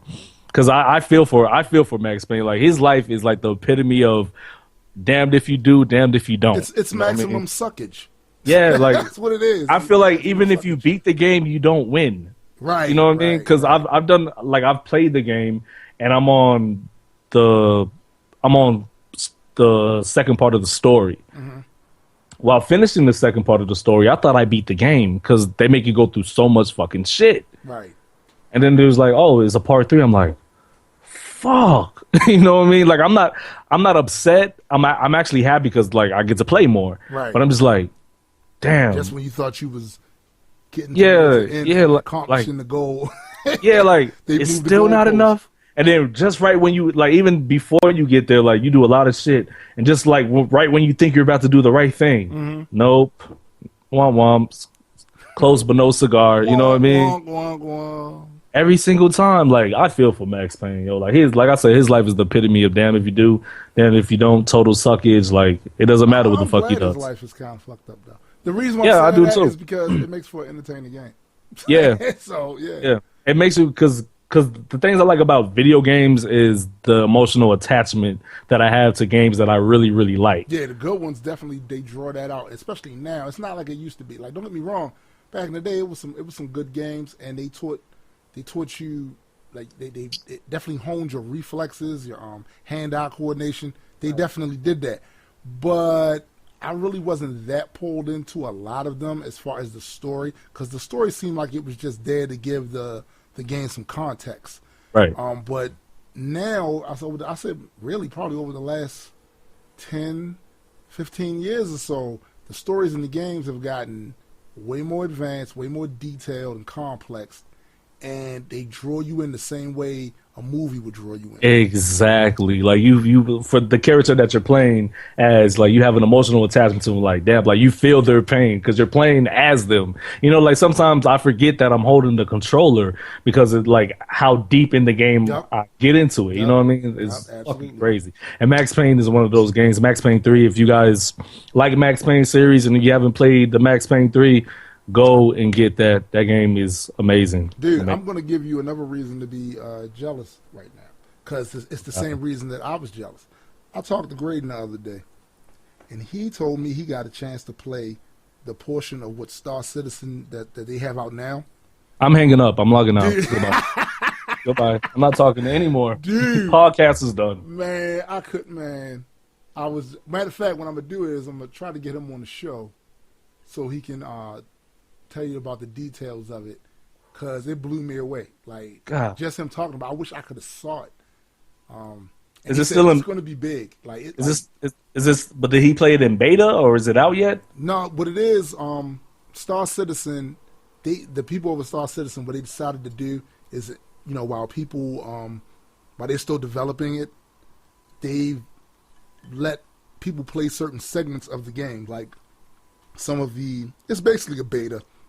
Okay, but they have some like storylines out already, so they like I let don't know if they have test it out. storylines, but they do have examples of the sandbox universe where you are in your ship, flying out in the universe or whatever, combating the different enemies or whatever that's out there. And of course, everything is the scale, so the scale is huge because space. Yeah. But just watching the look on Graydon's face as he was telling me about that had me pissed. Like, I can't believe this dude played this goddamn game. But yeah, man, I'm gonna try to get on the show so you can talk about it. I bet it made you want to break your screen, huh? Oh, nah, never that. Oh. and I think the question you would really want to ask is which screen. Oh, right. But damn. Yeah, you got a whole fucking like CIA database in your crib, man. I like a supervillain over here. Yeah, though. But anyway, if there's any games that you guys are playing right now, let us know what they are. Tell us about it. Might be some new one that I have overlooked, because there are quite a few games out there that I do want to play. I just haven't had a chance to get around to it yet. So yeah, especially the ones that are online, like those MMOs. Oh yes, please. I love let us know if you guys playing any of those games that you think that we might like. Just let us know. Oh, I forgot to tell you. I recently got again God of War 3. And while I was series is crazy. Yes. Oh God. Because while I was recording the Mathematics album, that's all I was playing. God of War 1, God of War 2, because my PS Plus had expired, so I wasn't playing NBA 2K. So I said, fuck, I'm going to play God of War 1 and 2. Right. So now I got God of War 3 again, and I think that might be the next game I hop on. And I can't wait to do it again. Like, I love Kratos. Yeah, Kratos, that's one of the best characters, I believe, anyway, that video game industry ever produced was Kratos. Yeah, and his storyline is like he has a similar like as far as the storyline, like as Max Payne, like damn if you do, damn if you don't, like guys, his shit sucks too. he doesn't like you beat the game, but you don't win. Right, you know exactly. But I actually like that aspect of it because it means that there will be more games to come. So hopefully we'll see what they do with that, especially on the next generation systems. We'll see. I would love to see another God of War game done using the power of the next gen systems. I think it would look great. And I got a PS4, so I'm lucky because that's going to be a PS exclusive or whatever. So, nice. But we're about to go into our last music section. Oh yeah. And we'll be back with Adekwit. I think you got what is this next segment called? I think this is your segment. It's called Ask an Indie. Ask an Indie. Yeah, I like that. And not Indian, independent. He's stupid. But anyway, we'll see you on the other end of the music break. It's all I know, it's all I know, this is all I know, it's all I know, it's all I know. Yeah, it's all I know, it's all I know, this is all I know, it's all I know, all I know, all I know, all I know. Yeah, when it comes to spitting these bars and killing the flow, I swear to your God that hip hop is all that I know. So when the beat drop, I lose all sense of control. But wait, didn't you used to sell drugs before? So I did that shit cause I was tapped and broke with no hope. So I had to jump off the post, but that never had an influence on the shit that I wrote. So my question to you, why the fuck you bring that up for? I don't even know. Okay, let's move it along. I never let anyone depict what I say in my song. But you're an atheist, don't you question if you're wrong? Have you ever read Psalms 137 verse 9? Would you feel your own spawn? No, shut the fuck up and get the hell on. Before hip hop all I did was write poems. So what to do with this whirlwind, what it turn to a storm. These lyrics are all the only thing I'd have been on when it comes to rap. Better know how to count measures. To be nice and upbeat, bruh. Get your shit together, cause I say it to your face that it's whack. Do better. I'm trying to fucking tell you, cuz this is all I know. This is all I know, to kill lyrics and beats and perfect my flow. To learn the hustle of the streets and get that dope. Hip hop still all I know. This is all I know. I wish I knew something better, but I don't. A chance to change my past, I bet you that I won't. Long as I have a pen to grab a beat that's dope. Hip hop still all I know. It is all I know. Create elaborate landscapes with a pen and a pad and write murderous soliloquies when I'm pissed and get mad. This is more than just an art form, it's a lifestyle I've had since way back when all the naysayers called it a fad. It's been a steady evolution. I had it while I was fucking up. Was criminal minded and saw all you niggas as buttercups. And stayed strapped with burners in case they were scared to knuckle up and thought that made me a man and the rest just wasn't man enough. My content reflected the dumb shit I respected and the trials and tribulations that began to be rejected. So when I say I grew with hip hop, it's not a cliche, cause when I dropped that foolishness, my rhymes went the same way. Really up to this day, I honestly can't say if hip hop was responsible for changes that I made, but I'm guessing in the end it don't matter, cause time showed that whatever my situation, hip hop's all I know. This is all I know, to kill lyrics and beats and perfect my flow. Though I learn to hustle the streets and get that dope. Hip hop's still all I know. This is all I know. I wish I knew something better, but I don't. A chance to change my past, I bet you that I won't, long as I have a pen to grab and a beat that's dope. Hip hop's still all I know. It is all I know. To the empty weed bags with the shake in it, to the dope ass beats with the breaks in it. I'ma stay in it, never play timid. After that fat lady sings, loses her voice. I ain't playing with this, no. I'm cemented in rap. Try to shuffle me out, even jackhammers can't dig it. Nah, I stay committed and loyal to rap. We ain't splitting to death do us part. Tombs digging my grave. I ain't bullshitting around. I stay profound, straight spitting. When I stop hustling, my bars were hard hitting. If it ain't about music, I pay that shit no attention. Especially fuck niggas, beef and silly women. I've done shit to my fam. I hope that I'm forgiven when I pass. Make sure you give Zoe all of my rhythms. I'm a hip hop head. I never hop to a zip. That's all I fucking know. That's all I fucking live, yo. This is all I know, to kill lyrics and beats and perfect my flow. Though I learn to hustle the streets and get that dope. Hip hop's still all I know. This is all I know. I wish I knew something better, but I don't. A chance to change my past, I bet you that I won't, long as I have a pen to grab and a beat that's dope. Hip hop's still all I know. It is all I know. Man, if you know me, you know this is not some shit I like to talk about, but I figure if it can help somebody else out, maybe it might be a good thing to do. So I'm gonna go into some stuff that's kind of personal. Hope it helps somebody.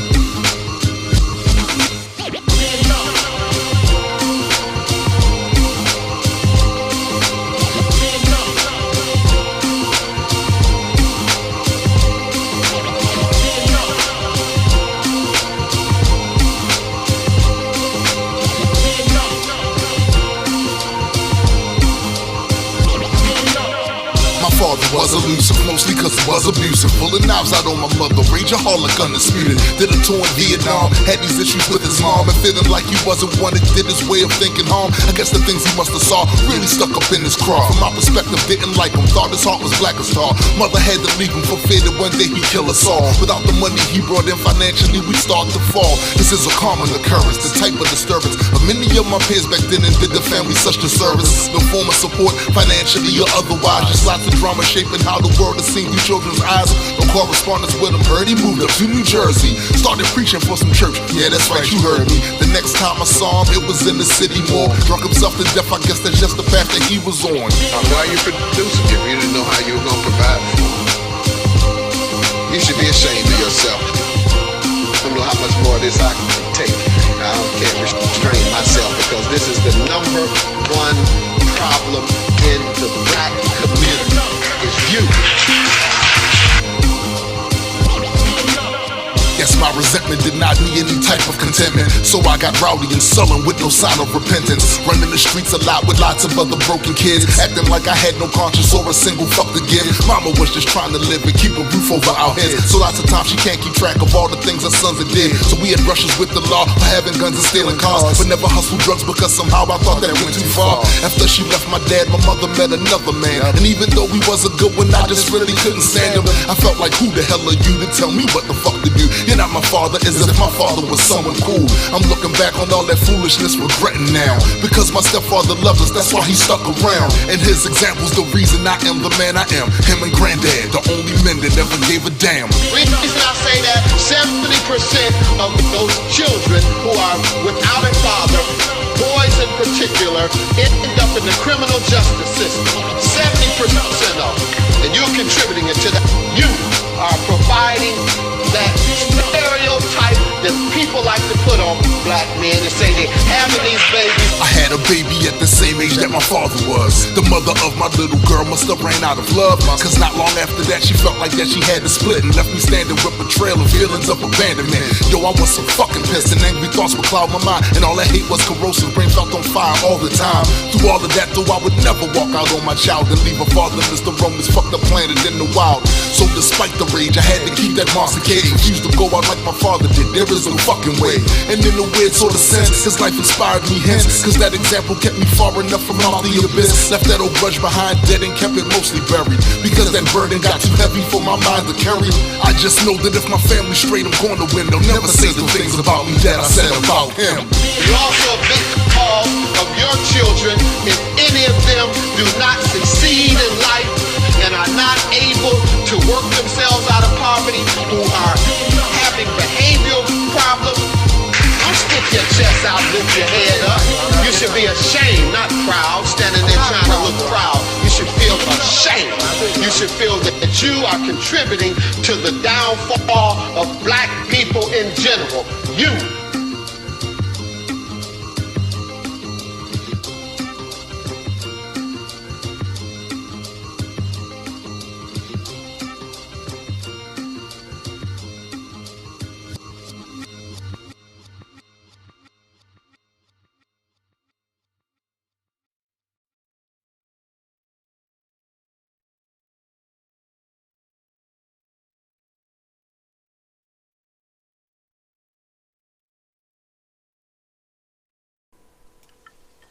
And we're back. Indie section.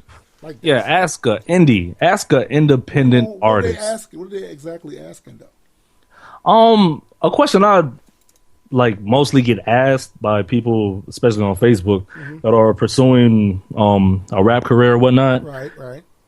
They always ask about their voice, you know, because I'm pretty sure you've experienced too, where sometimes you don't like your voice, or you had to get to a point where you found your voice in order to contort it to the way that you want it to sound. Right. And that's the question I get asked a lot. So I want to know, what would your feedback be to that question? Well, as far as, first of all, my voice hasn't always sounded the way it sounds now.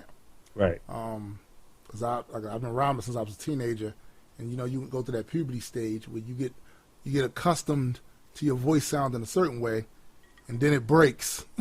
Right? Yeah. So now you got to get reaccustomed again to the new parameter of how your voice sounds. But I can say most of the time I'm okay with my voice. But the problem mainly with me is that I get hoarse really fast. So I have a certain amount of takes in me before my voice is shit. Damn. So, yeah, you tell me about that a lot. That's yeah, I literally paying for you when you tell me that shit. Like, damn. I got a certain amount of takes. I got to nail it, get it right, while my voice is still intact and it sounds like something I want to hear. Now, it's entirely possible that anybody else on the outside would hear it and not think it was a problem, but I hear it and I think it's a problem. Therefore, it's a problem. Yeah. I did have to grow into it, and once you know, I know a lot of guys that don't they want to rap. Just like you said, they don't really like their voice. Only thing I can tell you is try it anyway, because there's a lot of unique voices in hip hop, and it always has been. Look at Eazy-E. Eazy-E had a very unique voice. It wasn't bassy. It was high pitched, and guess what? It worked for him. Right. Be Real from Cypress Hill. Yeah. It's a very nasally delivery and tone. Freeway, you know, and yet it worked for him. So don't be quick to sell yourself short because you don't sound like Chuck D and you got a lot of bass. How low can you go? All right, but you don't necessarily need that. Right. You just like form shape your style around the voice that you have and make it work for you. And one thing for certain, you don't get better with your delivery and your tone unless you're actually recording. And True rapping. enough. So, True enough. Do it anyway. Yep, I agree. What did you tell a person when they came to you about the whole voice issue? Them not liking their voice.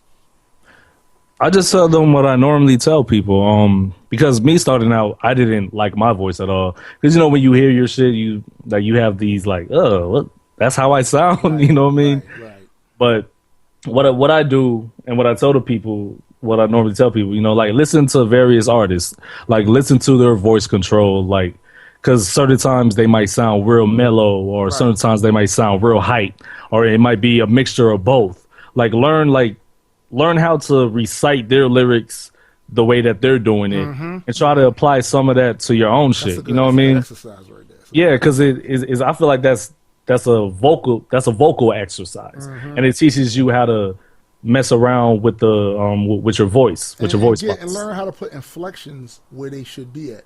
Right.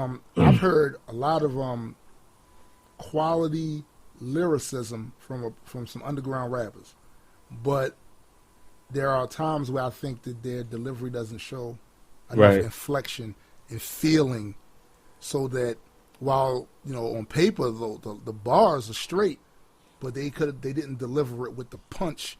Exactly, and that's another thing I try to tell people, like say it like you mean this shit. Say it like you mean it. Like if you're gonna, because that's how I am anyway. When I talk to people on a personal basis, I say things how I mean it. So I try to translate that into my music also. Like say it like you mean it. Put some behind it. You don't have to get all wild and crazy or yell or anything. Especially not for every song.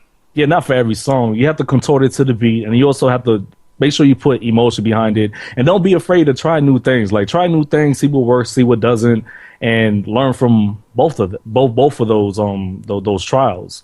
And as long as you do that, I don't think that it'll be a problem. I think if you keep doing it, you'll find a place where you like, damn, I like how I sounded. Right. Let me try that for the next track, and if it fits and if I can implement that, and if the beat's a little different, try to do it just a little bit more. You know what I mean? Right. Right. So just don't give up. Don't let your voice get in the way of you being a dope MC. Because if you do that, there's really no point of you even doing this. Because it's fun, but it's not easy. There's a lot of you have to be really real with yourself and committed to it too. Exactly. You have to listen to yourself and be like, no, that's not a good take. Right. Yo, that's a good take. And then you have to even me sometimes I just listen to my own music to be like, I could have said that part better. Yep. I could have said that part better. And that all has to do with your voice and what you want to, progress in as far as, getting your voice to a point where you actually like it. Right. So, that sounds like sound advice to me. Thank you, my man. Thank you. Well, we're winding down now. I want to thank everybody that came to listen to the very first Rock With Us podcast with me and the brother Adekwit. Yo. This is our first time. We've done other podcasts before, but this is the first one that we actually put together ourselves. I expect it to get better over time and continue to bring you guys some interesting segments and content like everything else. So is there anything you want to plug before we leave? Oh, yeah, definitely. For the first thing I want to say, Mathematics is out. It's on Bandcamp, and it's also now on iTunes, nice, Google, Amazon, so you guys could get it basically anywhere now.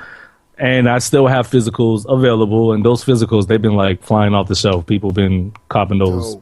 Dope. And also I'm gonna get back to doing my YouTube videos. Nice. I like to be funny and informative at the same time. And this podcast, we're gonna make it better, and we're gonna have a great fucking time. And I just hope you guys keep coming out and supporting us, because we really appreciate the love. Without you guys, like I always say, without you guys, we wouldn't be doing this shit. You know what I mean? Absolutely. Only thing I want to really plug is, my album Cosmic, fifth one, 2 years. It's my personal favorite one, and I've been hearing from a lot of people, they saying that it's the best one. I don't know. I'll let the fans decide that. I just know it's my personal favorite. I think that's one of your best albums. Definitely the best one.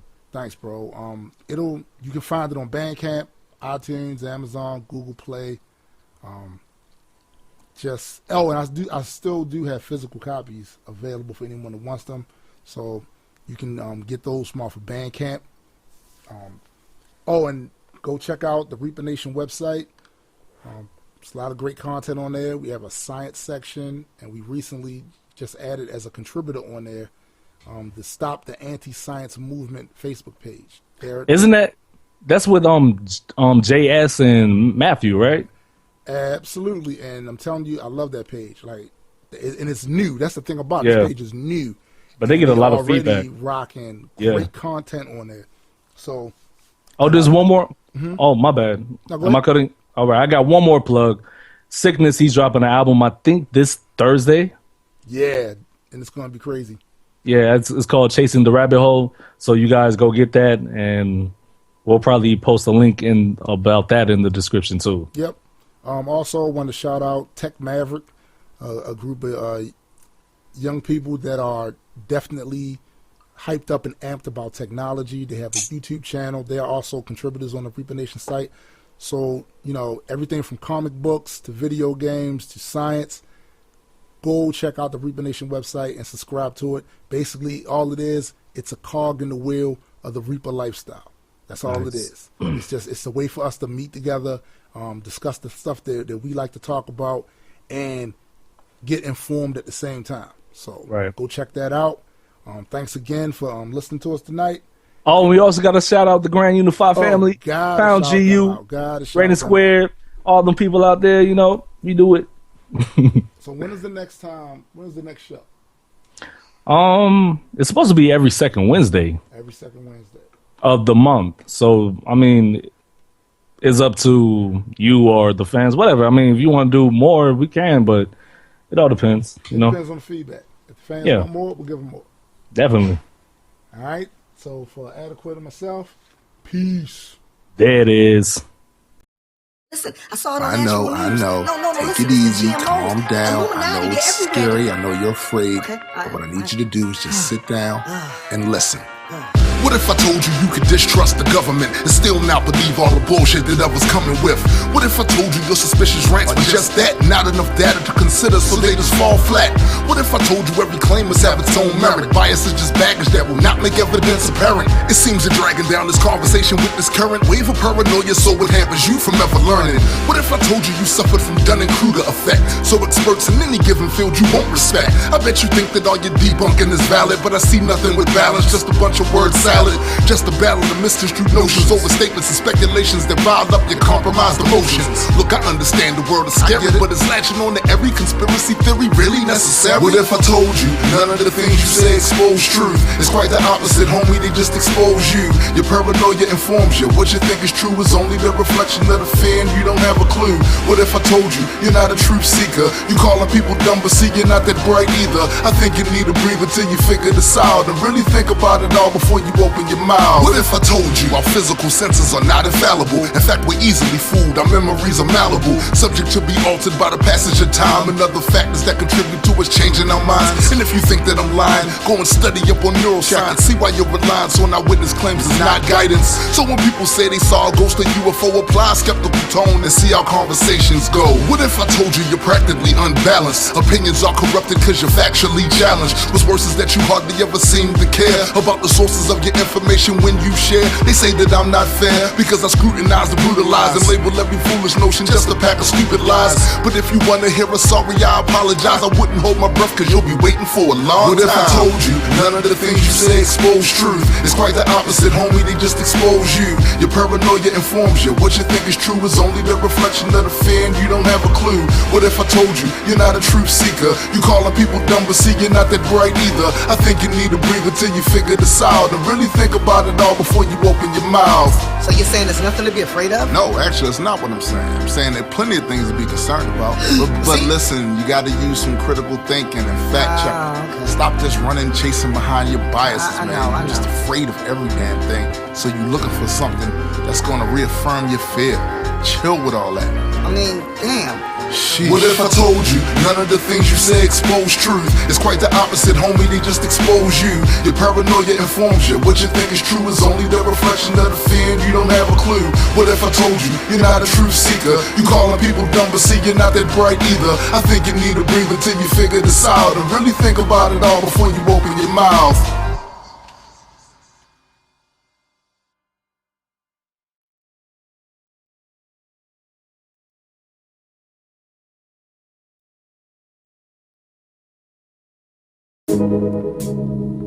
Yeah, it's grossness.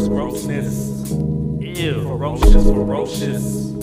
And dope shit, fuck nigga, you know this. It's grossness ferocious when we kill a track with dope shit, you know this. And revealing facts. I got Lady Sass and Oma about to snap. Grand Unified Theory, what's doper than that? Grossness ferocious when we kill a track with dope shit, you know this. And revealing facts. I got Lady Sass and Oma on your ass. There it is, entertainment, what's grosser than that? I do foul tracks and no one wants to get on the beat. I kill songs that have graves that are 6 feet deep. I convert them to wave files and MP3s. I resurrect them in my albums, they hunt you in your sleep. The poltergeist ain't got shit on me. I defecate on tracks and get up without wiping the seat. I'm nasty, I haven't washed my fucking nuts in a week or brushed my teeth. That's why my bars are like rotting debris. Think I'm kidding? Somebody better spray some Febreze before my lyrics suffocate them and it drops to their knees. Sick vaccines run away from me and STDs plus everything else in between. Cancer hips when the doctor mentions me. You get cured and you dummies think it's cause of the weed. Even Ebola gives me the proper respect. Fucking's ass, my bars break the internet. It's grossness ferocious when we kill a track with dope shit, you know this. And revealing facts. I got Lady Sass and Oma about to snap. Grand Unified Theory, what's doper than that?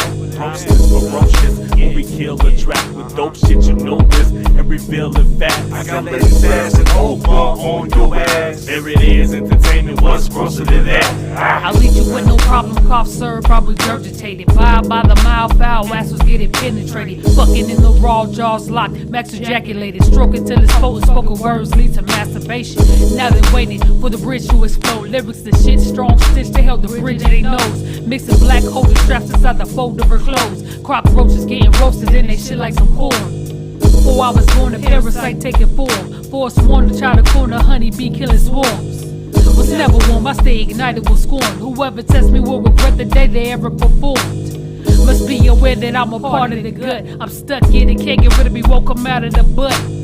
My skills infectious, spit venereal nut. Still feasting while you bleeding, eating all of you cuts. It's grossness ferocious when we kill a track with dope shit, you know this. And revealing facts. I got Lady Sass and Oma about to snap. Grand Unified Theory, what's doper than that?